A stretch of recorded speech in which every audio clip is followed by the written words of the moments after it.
नमस्कार दोस्तों, स्वागत है आपका एजुकेशन पाठशाला में। दोस्तों, आज के इस वीडियो में हम बात करेंगे प्रीवियस ईयर हरियाणा एसएससी के प्रीवियस ईयर क्वेश्चन। चलिए स्टार्ट करते हैं क्वेश्चन से। देखते हैं पहला क्वेश्चन, रिस्क क्या है। तो रिस्क जो है दोस्तों क्या है, हमें ये बताना है। यहाँ पे स्टोरेज डिवाइस है, नहीं दोस्तों। कंप्यूटर नेटवर्क है, नहीं है दोस्तों। तो रिस्क जो है क्या है, माइक्रो प्रोसेसर। क्या है दोस्तों, माइक्रो प्रोसेसर। अब रिस्क जो है इसकी फुल फॉर्म की अगर मैं बात करूं तो यहाँ पे क्या होगी, रिड्यूस्ड इंस्ट्रक्शन सेट कंप्यूटिंग। अगला है सिस्क। सिस्क भी क्या है, एक माइक्रो प्रोसेसर है, कॉम्प्लेक्स इंस्ट्रक्शन सेट कंप्यूटिंग। तो रिस्क और सिस्क दोनों की दोनों क्या है दोस्तों, यहाँ पे माइक्रो प्रोसेसर। चलिए अगला क्वेश्चन है दोस्तों, वर्ल्ड वाइड वेब का आविष्कार किसने किया था। वर्ल्ड वाइड वेब का आविष्कार जो किया था किसने किया, टिम बर्नर्स ली ने। WWW का आविष्कार किसने किया, टिम बर्नर्स ली ने। बिल गेट्स ने क्या किया था, माइक्रोसॉफ्ट की स्थापना की थी। किसकी, माइक्रोसॉफ्ट कंपनी की। अगला है एलन ट्यूरिंग। एलन ट्यूरिंग जो है आर्टिफिशियल इंटेलिजेंस से संबंधित है दोस्तों, आर्टिफिशियल इंटेलिजेंस। अगला है स्टीव जॉब्स। स्टीव जॉब्स जो हैं एप्पल के CEO हैं। किसके CEO हैं, एप्पल के CEO कौन है, स्टीव जॉब्स। अगला है प्रोग्रामिंग लैंग्वेज का क्वेश्चन है, बिल्कुल सिंपल क्वेश्चन है दोस्तों। यहाँ पे बोला गया है कि include studio.h header file, include conio.h library function. यहाँ पे मेन ब्रैकेट क्या है, एक फंक्शन है दोस्तों। ये क्या है, फंक्शन।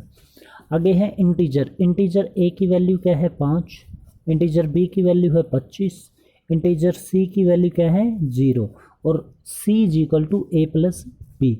मतलब c इज इक्वल टू 25 + 5 कितना हो जाएगा 30। तो यहाँ पे प्रिंट f और क्या प्रिंट करवाना है हमें c, तो इसकी जो वैल्यू आएगी दोस्तों क्या आ जाएगी 30। c is equal to a plus B, मतलब 25 + 5 इज इक्वल टू 30। चलिए अगला क्वेश्चन है दोस्तों, ये भी प्रोग्रामिंग लैंग्वेज का है। इसमें क्या दिया गया है, void main bracket curly bracket start, integer a की वैल्यू है 5, इंटीजर b की वैल्यू है 10, integer c is equal to same as it is पहले वाले जैसा ही क्वेश्चन है दोस्तों। यहाँ पे भी वही हमें ऐड करना है, 10 + 5 क्या आ जाएगा हमारा आंसर 15।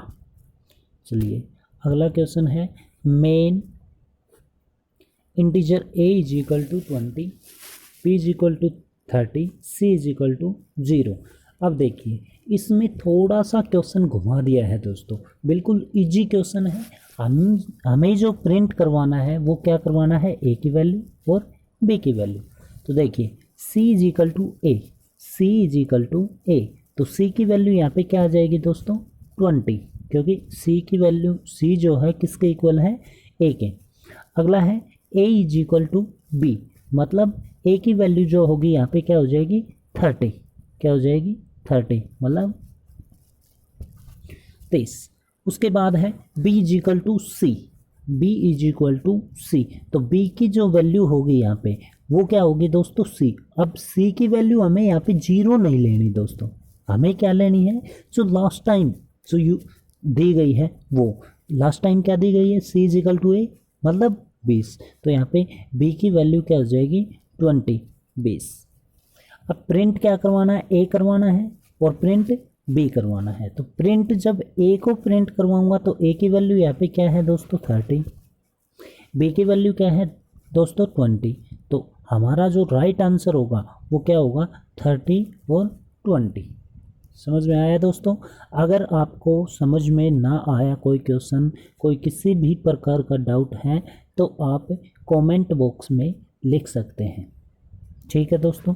चलिए अगला क्वेश्चन, कंप्यूटर में सीमोस का मतलब है। इन कंप्यूटर सीमोस मीन्स, तो यहाँ पे सीमोस जो है उसकी हमें फुल फॉर्म बतानी है। सीमोस की क्या बतानी है? Full form. Complementary metal oxide semiconductor. Right answer जो होगा कॉम्प्लीमेंट्री मेटल ऑक्साइड सेमीकंडक्टर। चलिए अगला क्वेश्चन है, वह उपकरण जो ध्वनि को विद्युत तरंग में बदलता है। वह उपकरण जो ध्वनि को विद्युत तरंग में बदलता है। The device which convert audio wave into electric wave. तो ऑडियो को इलेक्ट्रिक वेव में कौन चेंज करेगा दोस्तों? माइक्रोफोन। माइक क्या करेगा? ऑडियो को किस में चेंज करेगा? इलेक्ट्रिक वेव में। और जो स्पीकर है, अब जो इलेक्ट्रिक वेव जो हमने बोला है वो किसके पास गया? स्पीकर के पास। किस रूप में गया? इलेक्ट्रिक वेव के रूप में। और इलेक्ट्रिक वेव को ऑडियो वेव में वापस कौन चेंज करता है? स्पीकर। तो राइट आंसर होगा माइक्रोफोन। माइक्रोफोन क्या करेगा? ऑडियो वेव को इलेक्ट्रिक वेव में चेंज कर देगा। और स्पीकर इलेक्ट्रिक वेव को ऑडियो वेव में। अगला है, किस स्विचिंग तकनीक में दो नोड के बीच एक समर्पित और पूर्ण भौतिक जुड़ाव स्थापित किया जा सकता है? ये नेटवर्किंग का क्वेश्चन है दोस्तों। In which switching technique a dedicated and completed physical connection is establish between two nodes. तो जो स्विचिंग जो होती है ना दोस्तों नेटवर्किंग में, वो कितने प्रकार की होती है? 3 प्रकार की। एक होती है पैकेट स्विचिंग, दूसरा होता है मैसेज स्विचिंग, तीसरा होता है सर्किट स्विचिंग। तो डाटा स्विचिंग यहाँ पे कुछ भी नहीं है दोस्तों। अब इसने पूछा है कि in which switching technique a dedicated and completed physical connection is establish. तो फिजिकल जो लेयर पे जो स्विचिंग जो टेक्निक काम करती है उसे क्या कहा जाता है? तो सर्किट जो स्विचिंग होती है वो किस लेयर पे काम करती है दोस्तों? फिजिकल लेयर पे। चलिए इसके बारे में देखते हैं स्विचिंग क्या होता है। तो स्विचिंग जिस तकनीक के माध्यम से डाटा एक स्थान से दूसरे स्थान तक भेजा जाता है ना दोस्तों, उसे क्या कहा जाता है? स्विचिंग कहा जाता है। अब स्विचिंग कौन कौन सी होती है? एक होती है पैकेट स्विचिंग। पैकेट स्विचिंग का प्रयोग हम कहाँ पे करते हैं? इंटरनेट पे करते हैं। इंटरनेट पे पैकेट स्विचिंग का मतलब ये है दोस्तों कि इंटरनेट पे जो हम डाटा भेजते हैं उसे छोटे छोटे पैकेट्स में, टुकड़ों में तोड़ के भेजा जाता है। अगला है मैसेज स्विचिंग। अब मैसेज स्विचिंग में क्या होता है? डायरेक्टली, इससे पहले हम ये पढ़ते हैं दोस्तों सर्किट स्विचिंग। यहाँ पे बोला है प्रीपथ स्विचिंग। इसमें एक नोड का दूसरे नोड से तार के द्वारा सीधा संवाद स्थापित किया जाता है। तो इस तकनीक में फिजिकल लेयर पर काम किया जाता है। एक नोड दूसरे नोड से, मतलब एक कंप्यूटर दूसरे कंप्यूटर से क्या करता है? डायरेक्टली संवाद स्थापित करता है। किसके माध्यम से? तार के माध्यम से। जैसे टेलीफोन। टेलीफोन को हम जो पहले आपने देखा होगा, टेलीफोन किससे कनेक्ट थे? तारों से कनेक्ट होते थे। ऐसे ही सेम एज इट इज है मैसेज स्विचिंग। मैसेज स्विचिंग में क्या है? इस स्विचिंग तकनीक में डाटा स्थानांतरण से पहले उपयोगकर्ता के बीच सीधा संपर्क स्थापित करने की आवश्यकता नहीं होती। इसमें क्या होता है? सर्किट स्विचिंग में तो डायरेक्ट संवाद स्थापित किया जाता है, लेकिन मैसेज स्विचिंग में डायरेक्ट संवाद स्थापित करने की आवश्यकता नहीं होती है दोस्तों। चलिए अगला क्वेश्चन है, which one of the following is not in the category of communication channels. निम्नलिखित में से कौन सा संप्रेषण चैनलों की श्रेणी में नहीं है? तो कम्युनिकेशन चैनल को 3 कैटेगरी में बांटा गया है दोस्तों। कौन कौन सी कैटेगरी में? सबसे पहली आती है नैरो बैंड, दूसरी आती है वॉइस बैंड, तीसरा आता है आपका ब्रॉडबैंड, और जो लाइट बैंड है वो आपका कम्युनिकेशन चैनल की कैटेगरी में नहीं है। तो राइट आंसर होगा इसका क्या? Light band. सुंदर पिचई का नाम किस कंपनी से संबंधित है? तो सुंदर पिचई किस कंपनी से संबंधित है? गूगल। गूगल के सीईओ कौन है भाई? गूगल के सीईओ कौन है? सुंदर पिचई। गूगल के सीईओ कौन है? सुंदर पिचई। माइक्रोसॉफ्ट के सीईओ कौन है? यहाँ पे बात करते हैं सत्या नडेला। सत्या नडेला। याहू। याहू के कौन है? मैरिसा मेयर। मैरिसा मेयर।